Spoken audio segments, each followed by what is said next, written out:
The crowd really took it to that next level. You know, an amazing crowd can make a average match good, a good match great, a great match legendary. And I felt that we had a really, really great match, and the crowd took it to that next level. And yeah, it's one of my favorite memories of my career.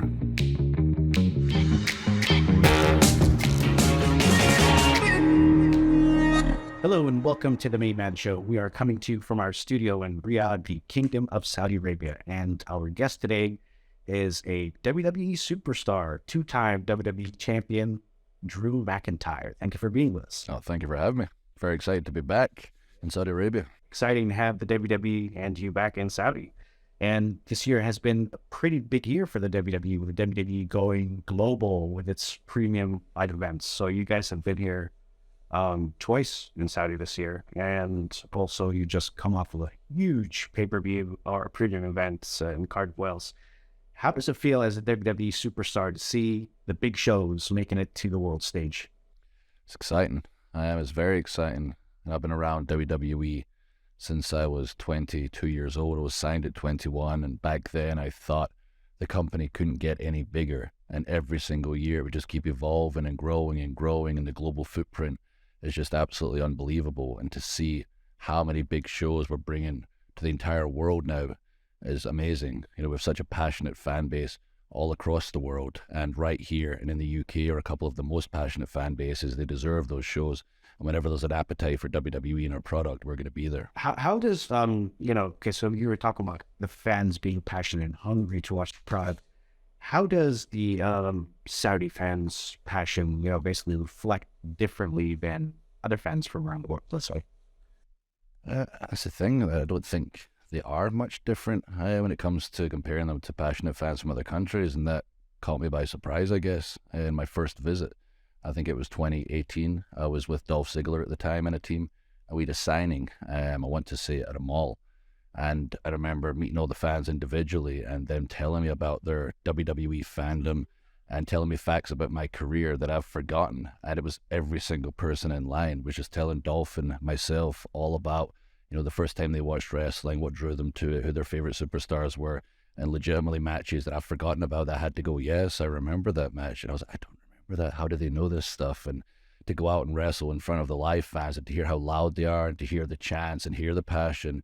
Especially last year, it was probably my favorite match with myself and Big E for the WWE Championship. I loved the match itself, but the crowd really took it to that next level. You know, an amazing crowd can make a average match good, a good match great, a great match legendary. And I felt that we had a really, really great match, and the crowd took it to that next level. And yeah, it's one of my favorite memories of my career. Yeah. And, with the crowd being, as a performer, you feed off of the crowd's reaction, So what was it like being in Cardiff, Wales? I mean, that was a monumental event also for the WWE. I mean, holding a stadium show, posts, I think last was as we were talking about the night. Yeah, SummerSlam 92, yeah. 30 years. Yeah, 30 years in the making for something this big. So for you, how did it feel like just to be part of that card and just to perform for the fans and such an environment, A dream come true is the only way to put it. It's something that I've been talking about for years.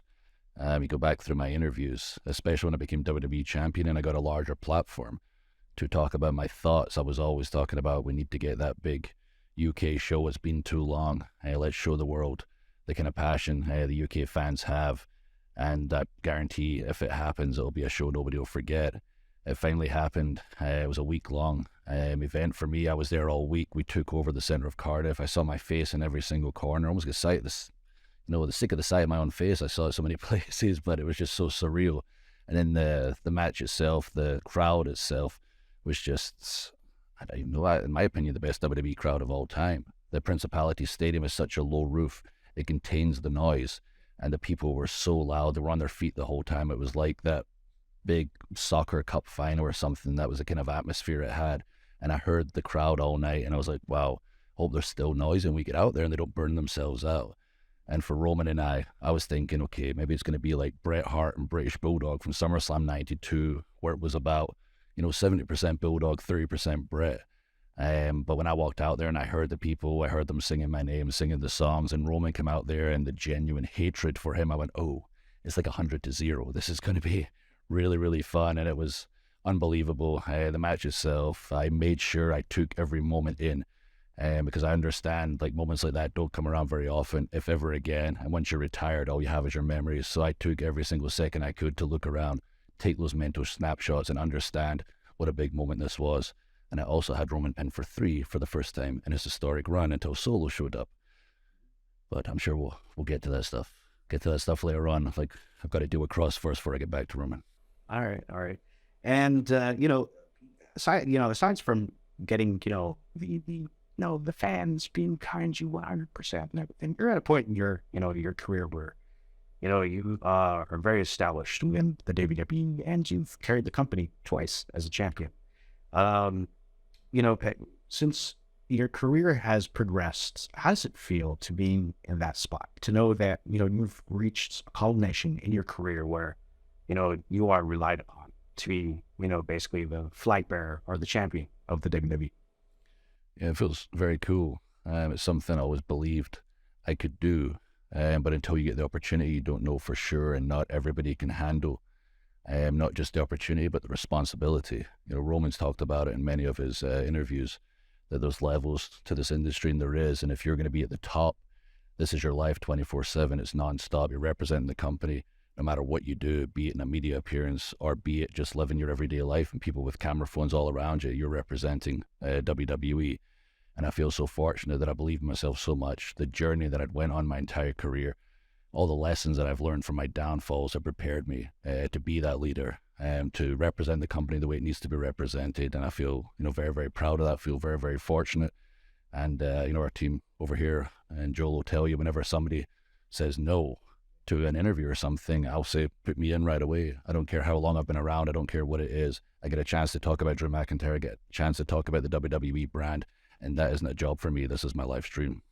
All right. And, the WWE world, the world of the WWE, let's say, anything can happen. I'm just going to, let's talk a little bit about how your second reign abruptly, ended from this. The Miz cashing in his Money in the Bank briefcase.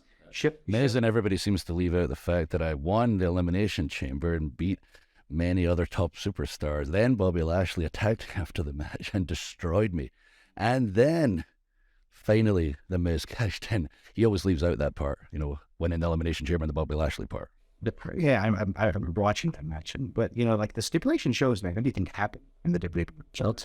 So this is looking for a while. Yeah, so how do you basically mentally prepare yourself for these kind of, appearances, opportunities, or people coming to cash in the Money in the Bank briefcase? You can. That's the thing about the Money in the Bank briefcase. If you have it, you've got a golden ticket, just like Willy Wonka and the Chocolate Factory. You can cash that thing in whenever you want, be it given the champion warning in advance, this is when I'm cashing it in, or like most people, they just show up when you're at your lowest point, when you're beaten down, where you basically can't stand, which was the case for myself. After that Elimination Chamber, I basically couldn't stand, like really couldn't stand. It was Sheamus and I were in there together, and we beat the lumps out of each other, and I felt very fortunate to get that 1-1. Then Lashley is a big physical man. He beat the hell out of me. When Miz came in, like what little senses I had left, I knew, oh no, this is not good. Yeah, so what's it like basically being in the ring with somebody like Bobby Lashley? It's fun for me, which makes me sound like a crazy person. But I'm a big physical wrestler. I have a certain view of what wrestling should be. And Bobby feels very much the same. We want people to enjoy what we're doing in the ring, but we want to make people feel uncomfortable and feel like I'm so glad that I don't have to fight those two guys and we get in the ring together with like a Lashley or a Sheamus and myself and, Roman as well. We're going to go hard. We're going to be very physical. We want to prove who's the better competitor. All right. And, when you came back to the WWE, during your second run, which is still going on, you basically, so let's just recap who you beat for both WWE championships. You've beat Randy Orton, a very established world champion for the WWE, and you beat Brock Lesnar. So that's to me. I'm gonna brag, but I did it in 5 minutes too. Yeah, exactly, 5 minutes, and it's like it's beating Brock Lesnar, everyday thing. Not everyone knows a W know Brock Lesnar. I full of people.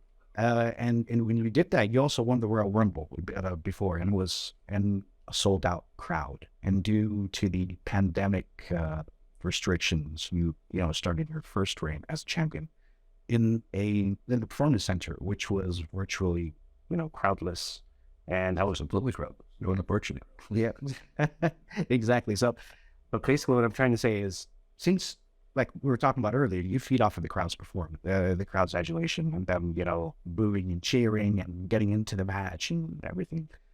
How did basically, you formulate basically your, what you had to do in the ring during that kind of environment? There was no plan. There was no blueprint, because that's never happened before. It's not like I could, go to like a Shawn Michaels or a Triple H or an Undertaker, which I did, and ask their opinion, because I value their opinion. But most of everyone I asked that I respect in this industry told me, I don't know, Drew. This has never happened before.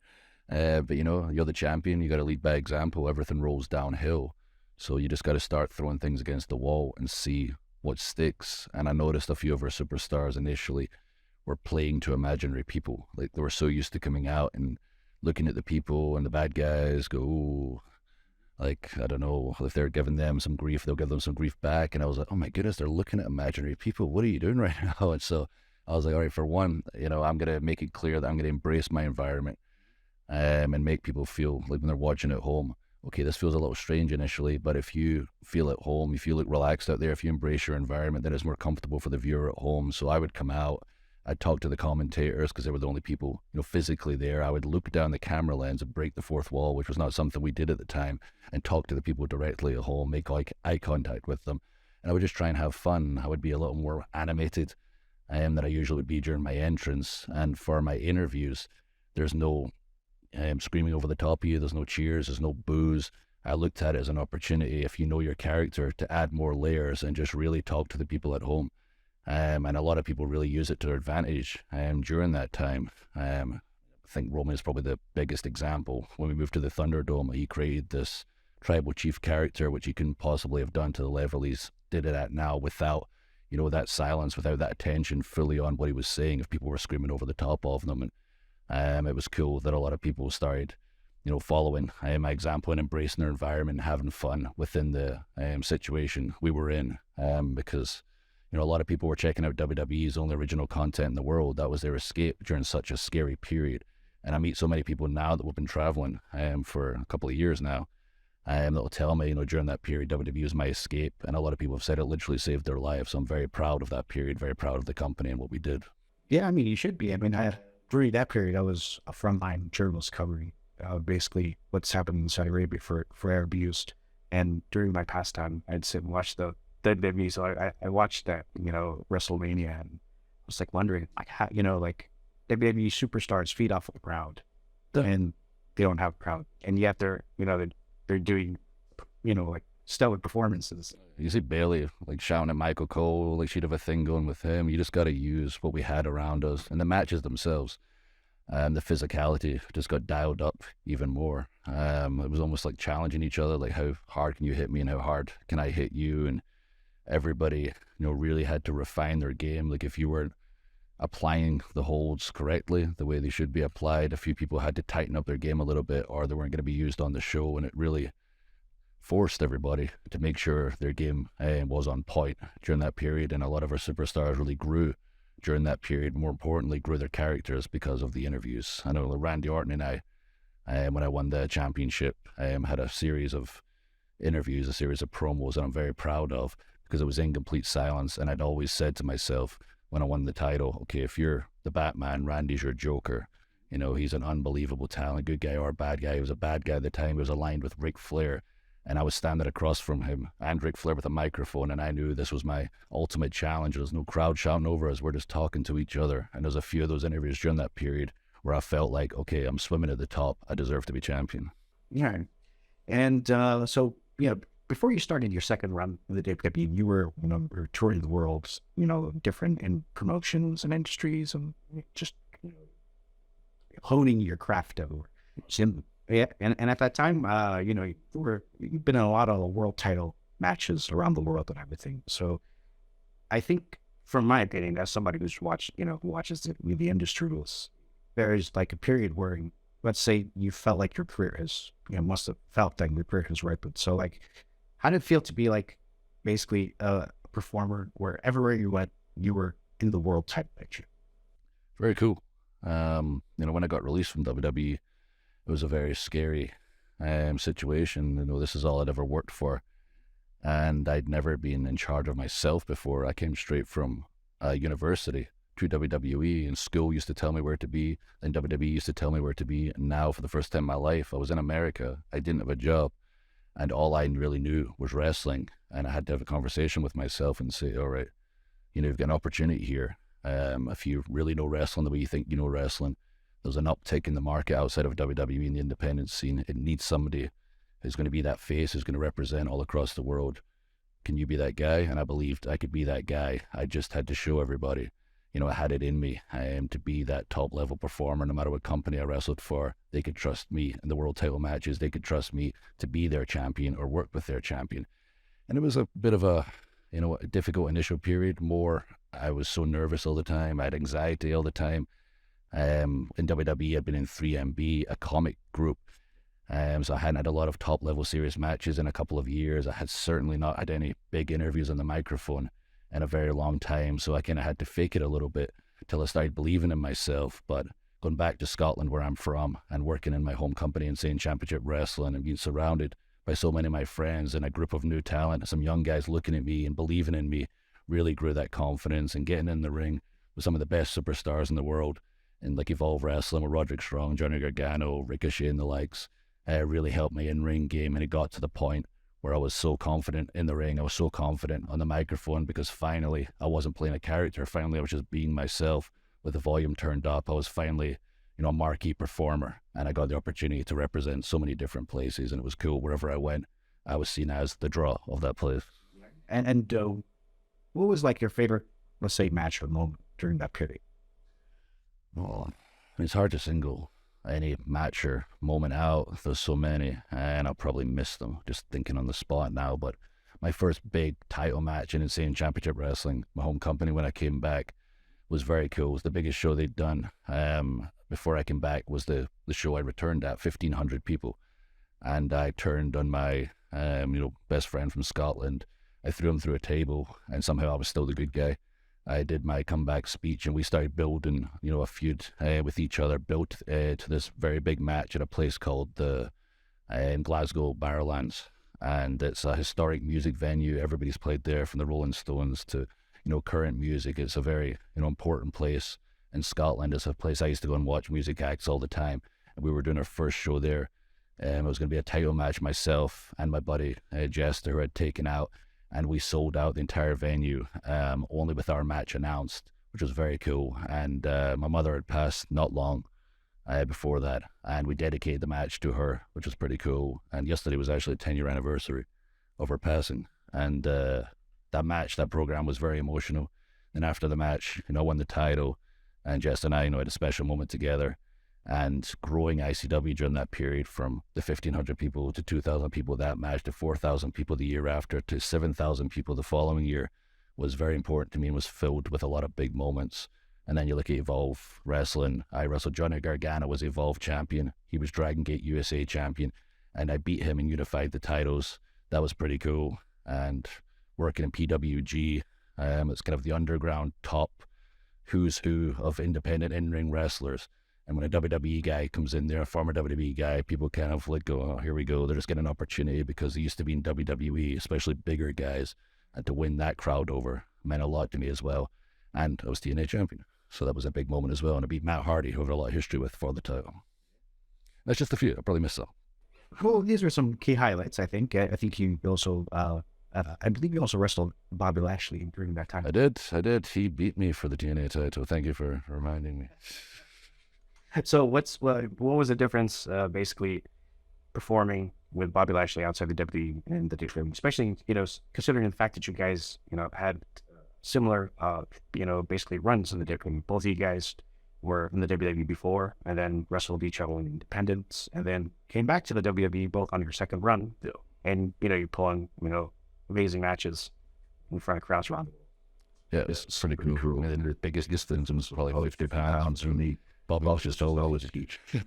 I finally, figured it out in the eat when you're drinking, and that was a good diet. And I started figuring out how to diet properly, train properly, engage in a lot of laughs. If all get everything, start to become like he really is. A couple in himself, that was a great ring. But it was just getting that character. And he was real comfortable with MVP. It's just, we found him since they got more comfortable. And without RPP now, it was just as comfortable as it was being in the ring with the during that period. When I was champion and also he was champion, I could feel the difference. It's before we were having great matches, his great wrestlers, but now so much more. We're having a great match, but we're learning those moments. We would tell an even better story. We're growing so much performance as well as wrestlers. Yeah, I mean, I myself I've noticed this myself because I've seen MVP's career start. I've seen yours start and Lashley's. Whenever I watch just like any segments or anything you guys are doing, whether it's in WWE or something else, I notice that especially MVP's was really good without the mic. So I showed out. I mean, he's always he's very good with the mic though. And let's get into your first run with WWE. I mean, you started out with a lot of hype. You had Vince McMahon. I remember basically, I'd like to say Vince McMahon, or saying that you're you're going to be future of the WWE. Oh yeah, he said that. Said I was a badass. Said I reminded him of himself. Said I was handsome too. Yeah, and your first title win in the WWE was the Intercontinental Championship. So, before we recorded, we were talking about SummerSlam '92 and having Bret Hart and British Bulldog fight for the Intercontinental Championship from England. How does it feel to know that you won that title during the time? The Intercontinental Championship, the Workhorse title. Yeah, that was very cool. It was part of my master plan, I guess, when I was dreaming in Scotland about making it to WWE. I was like, I'm going to do what Bret did. I'm going to do what Shawn did. I'm going to go to WWE. I'm going to win that Intercontinental title. Then I'm going to win the world title, which did happen. I didn't think there'd be a 10-year break in between. But nonetheless, to win the title when I was 24 years old, it was just incredible. And I had such fun matches during that period with guys like John Morrison and Kofi Kingston.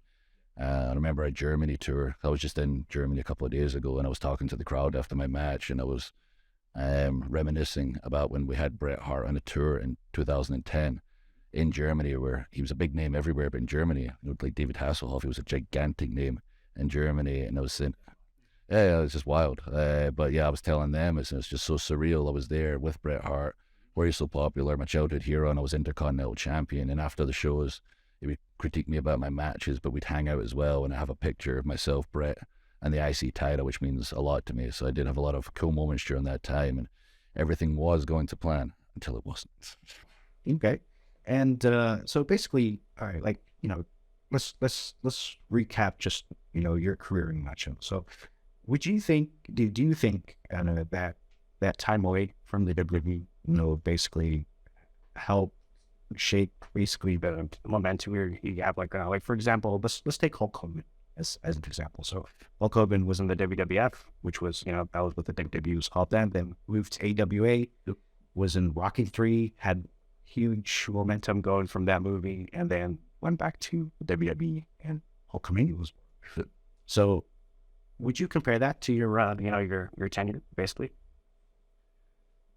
I mean, I see the similarities somewhat. I think Hulk Hogan was basically always on top wherever he went. He was so gigantic, so charismatic, and I think he fell out with Vince's dad about the Rocky movie. But he was just too big and talented. He couldn't be denied and came back. For myself, I had to crash and burn pretty hard. And that time away was so essential for me to grow as a performer, but not just as a performer. Like in the ring, that was my area. That's where I was going to figure it out. I was going to become, the best wrestler I could become. I was going to work on my microphone skills. I was going to work on my body. I was going to work on my in-ring game, and I was going to figure it out. But aside from that, I was a boy. Like, I was very immature still at the time. I'd been, at university, came to WWE, never had a chance to grow up. And my girlfriend, is now my wife, was such a big, important part of my life and helped me finally achieve my potential as a man. During that period, she really believed in me so much that I could be so much more than I was. And together, we made, the man I became happen. And so I handled that wrestling part. She handled a lot of crap, finally. together. I finally became not just the wrestler, I'm the man that I am. And I had a conversation with Triple H before I returned to WWE on the phone. That was the thing that struck me most when he told me he's been watching me. And I was thinking, no, you haven't. You're too busy. You've not been sitting around watching Evolve matches and ICW matches. And some of the things he told me, I was like, obviously he has been watching me, but he's not just proud of the wrestler I've become, but the man I've become, and it's time to come back home. And that meant a lot to me. All right. And so what's next for Drew McIntyre? What do you want to be next in your career? Well, a big goals, that's for sure. And I've seen Clash at the Castle happen, and seen the success and seen some of the numbers over the past couple of days. It's just unbelievable to see how well it did. And I know WWE and Triple H has talked about bringing some more super shows all across the world. And it's obviously we're here for one right now. So in my opinion, I want a redo. I want another one in the UK. I want to get that title in front of my home audience, but also I need to get the title in front of live fans in general. I won the title, as you mentioned, from Brock in front of nobody. I regained the title from Randy Orton against in front of the Thunderdome fans and my cat on one of the screens. And I want to become that third-time champion for the first time in front of live fans. And I know it's going to take some serious work, especially with the bloodline running rampant all over WWE. But first things first, I got to deal with Cross, and then we'll take care of the bloodline. See how it goes. Let's see how it goes. All right. Before we wrap up, do you have any message you want to say to our Arab News viewers watching? I want to say thank you. Thank you for your support. Thank you. We'll look at the camera in fact. Thank you for your support. Thank you for your passion, and you're the reason we're here, the reason we've been doing these shows for years. And I can't thank you enough. Like, it has really blown my mind over these past few years how much you truly love WWE, love what we do, the support that I see personally on social media from y'all means the world to me. And I can't wait to keep coming back, keep performing for y'all. All right. And Arab News would like to thank you for being with us. It was a pleasure talking to you. And thanks for taking time just to be here. No, thank you. Let's do it again. All right. Definitely. Next time you're in Riyadh. Thank you. See you guys later. Take care, y'all.